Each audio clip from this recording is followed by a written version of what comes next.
alunos do curso Lívia Kingma, sou a professora Karina. Nessa aula, realizaremos a prova de 2022 do PISM 3. Então, das questões objetivas, questão número 1 começa com o texto 3, As Coisas do Mundo, de Gregório de Matos. Neste mundo é mais rico o que mais rapa. Quem mais limpo se faz, tem mais careta. Com sua língua ao nobre o vil decepa. O velhaco maior sempre tem capa. Mostra o patife da nobreza o mapa. Quem tem mão de agarrar ligeiro trepa. Quem menos falar pode, mais increpa. Quem dinheiro tiver, pode ser papa.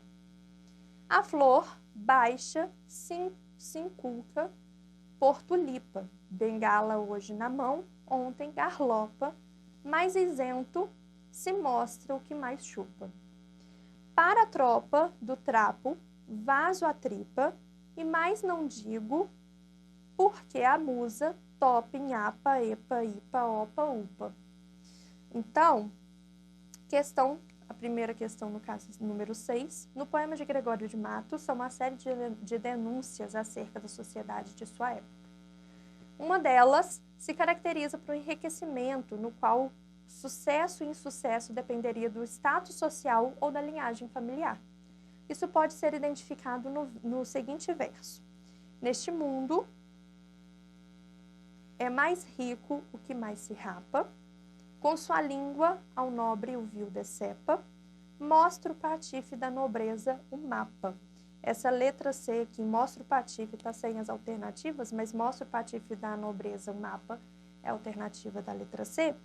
Nós temos esse exemplo, né, de que o enriquecimento ele vem de status social ou de uma linhagem familiar, quando ele fala que essa nobreza, o mapa, vem dessa linhagem, né, desse mapa familiar em que a riqueza ela é passada de um para o outro. Na questão número 7, no verso Bengala hoje na mão, ontem garlopa, Gregório de Matos repete sua crítica social, comparando situações de sujeitos que enriquecem ilicitamente, mobilizando uma sutil ironia na oposição bengala, índice de fidalguia na época, e garlopa, instrumento de marcenaria usado em trabalhos manuais. Assim pode-se compreender que trata-se de metonímias da condição social, são hipérboles acerca do enriquecimento, paradoxo e uma figura de estilo recorrente no barroco. Houve o emprego proposital de uma elipse que mascara a passagem entre dois estados e há um eufemismo ao caracterizar o enriquecimento por uma bengala. O eufemismo é uma suavização, não uma característica. A elipse também ela não é feita, bengala hoje na mão, ontem garlopa. Nesse caso aqui, ele faz essa associação, na verdade, uma substituição dos termos. Por isso, nós vamos considerar a alternativa A. Trata-se de metonímias da condição social. Ele faz essa substituição de termos para, então, de forma figurada, demonstrar como a situação social e denunciar como essa situação social ela é vista na sociedade na época. Questão número 8, texto 4, Lira 19, Tomás Antônio Gonzaga. Enquanto pasta alegre um manso gado, minha bela Marília nos sentemos à sombra deste cedro levantado. Um pouco meditemos na regular beleza, que em tudo quanto vive nos descobre a sábia natureza. Atende como aquela vaca preta, o novilhinho seu dos mais separa, e o lambe, enquanto chupa a lisa teta. Atende mais, ó cara, como a ruiva cadela, suporta que lhe morde o filho o corpo, e salte em cima dela. Repara como cheia de ternura, entre as aspas ao filho essa ave aquenta.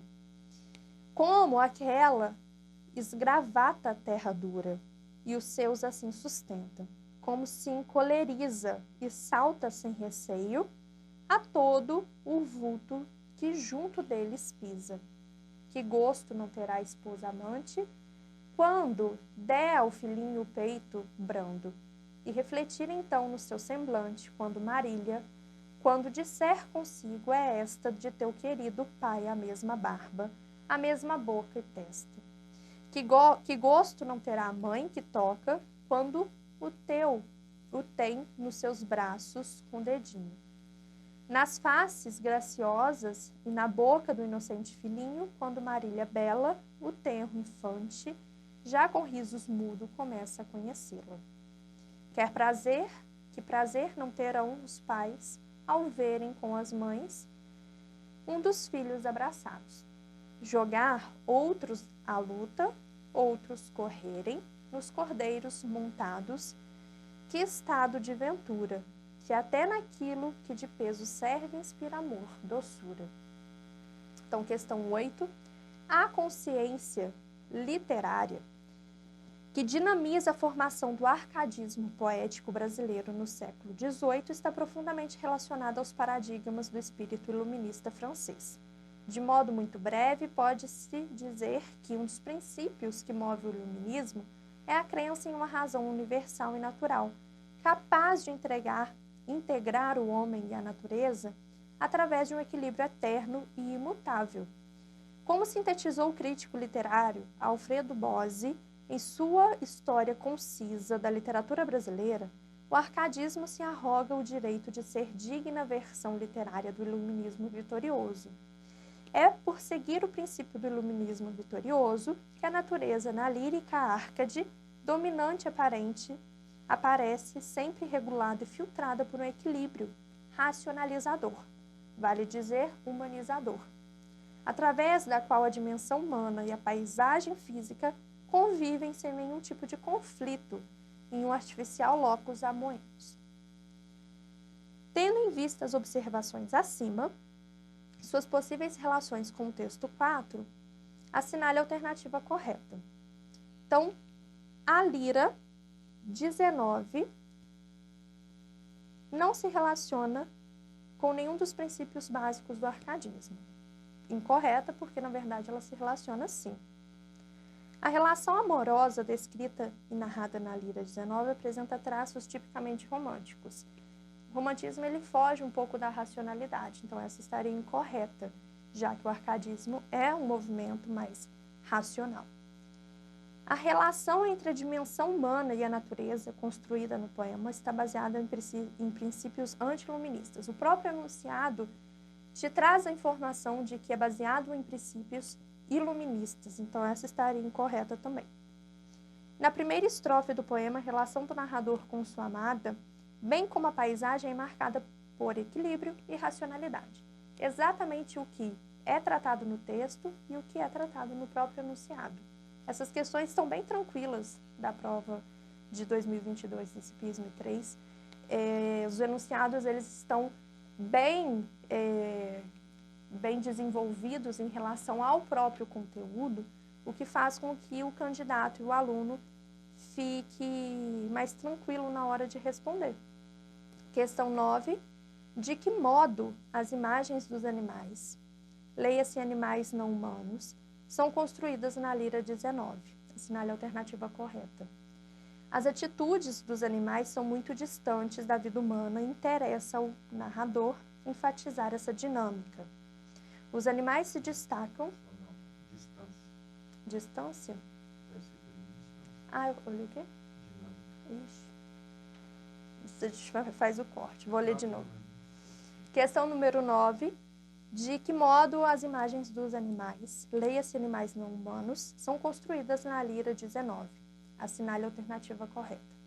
Letra A. As atitudes dos animais são muito distantes da vida humana e interessa o narrador enfatizar essa distância. Os animais se destacam pela agressividade e ausência de ternura e, segundo o narrador do poema, são dominados pela cólera. Os animais, ao contrário dos homens, desconhecem funções maternas e paternas e tal desconhecimento é elogiado pelo narrador do poema. Os animais, embora inocentes, não são criaturas abençoadas por Deus e pelos princípios morais da tradição patriarcal. O narrador do poema se vale dos animais para, de maneira comparada, racional e pedagógica, expor seus ideais de felicidade familiar humana. Exatamente isso é que o próprio enunciado também nos entrega. Leia-se animais não humanos, mas as imagens dos animais são tratadas como uma forma de comparação ao ser humano, de forma racional. Então, para expor essa ideia de felicidade, os ideais da família humana. Última questão, 10. No poema de Tomás Antônio Gonzaga, Marília é apresentada como uma interlocutora, a qual o narrador orienta acerca de uma organização e comportamento projetados por um modelo de família patriarcal. Qual das alternativas abaixo isso não se apresenta? Então, é incorreta. Repara como cheira de ternura, entre as asas alfilha Saábia quinta, está relacionada a Marília. Que prazer não terão os pais ao verem com as mães um dos filhos abraçados, também está relacionado. Enquanto pasta alegre o manso gado, minha bela Marília, nos sentemos à sombra deste cedro levantado. Todos os outros são relacionados à relação da Marília, né, como mãe. Letra D também fala sobre o novilhinho, seu dos mais separa, lambe enquanto chupa alisa teta, e a letra E, disser consigo é esta, do teu querido pai, a mesma barba, a mesma boca e a mesma testa. Então, essa questão de família ser projetado, modelo de família sendo projetado pela família, só não podemos considerar no trecho da letra C, em que ele fala da relação dele com a Marília e não dela como uma projeção de família. Nas questões discursivas, questão número 1, a carta de Pero Vaz de Caminha é apontada por Alfredo Bose, em sua História Concisa da Literatura Brasileira, como uma das principais manifestações de uma literatura de viagens que se tornou típica no período da literatura brasileira, denominada de quinhentista. Leia um trecho a seguir. Esta terra, Senhor, parece-me que da ponta mais contra o sul vimos, até a outra ponta que contra o norte vem. De que nós deste porto houvemos vista, será tamanha que haverá nela bem 20 ou 25 léguas de costa. Traz, ao longo do mar, em algumas partes grandes barreiras, umas vermelhas, outras brancas, e a terra de cima toda chã e muito cheia de grandes arvoredos. De ponta a ponta é toda a praia, muito chã e muito formosa. Pelo sertão nos pareceu vista do mar, muito grande, porque estender olhos não podíamos ver, senão terra e arvoredos. Terra que nos parecia muito extensa, até agora não pudemos saber se há ouro ou prata nela. Outra coisa de metal ou ferro nem lhe havimos. Contudo, a terra em si é de muito bons ares, frescos e temperados, como os de entre Douro e Minho, porque neste tempo da agora, assim os achávamos como os de lá. Águas são muitas, infinitas, em tal maneira é graciosa, que querendo aproveitar, dar-se-á nela tudo, por causa das águas que tem. Contudo, o melhor fruto que ela pode se tirar, parece-me, que será salvar esta gente. E esta deve ser a principal semente que Vossa Alteza em ela deve lançar. Neste trecho, é possível compreender de que modo os recém-chegados ao território, que hoje é chamado de Brasil, avaliavam as pessoas que aqui encontraram. Qual passagem do texto permite identificar essa avaliação? Essa última parte em que ele fala, né? Contudo, o melhor fruto que dela se pode tirar, parece-me que será salvar esta gente, transmite essa ideia de identificação da avaliação daqueles que estavam aqui. Eles achavam, né, que iriam então salvar os nativos que aqui viviam e a terra que aqui tinha. Além dessa exploração que aconteceu, né, essa última parte, esse último trecho, pode servir de exemplificação para a resposta que vocês dariam nessa questão. Questão 2. As tiras do Armandinho constituem uma série de quadrinhos brasileira protagonizada por um menino de cabelo azul chamado Armandinho. Leio uma delas a seguir. Perguntaram se a terra era nossa, e a minha avó disse que não. Por isso expulsaram a gente. Aquela terra nunca foi nossa, nós que somos daquela terra. Na tirinha Armandinho escuta uma criança indígena que reflete acerca da noção de terra. Qual a diferença do sentido atribuído à terra em relação ao sentido da mesma palavra na carta de Caminha? Pero Vaz de Caminha, ele faz uma associação da terra como um recurso a ser explorado, como um recurso a ser salvo. Enquanto a figura do menino, né, indígena, criança indígena com Armandinho, ele fala de terra como uma sensação, um sentimento de pertencimento. Eles pertencem à terra e a terra não pertence a ninguém. Esse é o dualismo e a diferença entre a carta de Pero Vaz de Caminha e a tirinha do Armandinho. Próxima questão. Soneto de Cláudio Manuel da Costa. Destes penhascos faz a natureza o berço em que conheci. Ó quem cuidara, quem entre penhas tão duras se criara uma alma tenra, um peito sem dureza. Amor que vence os tigres por empresa, tomou longo render-me.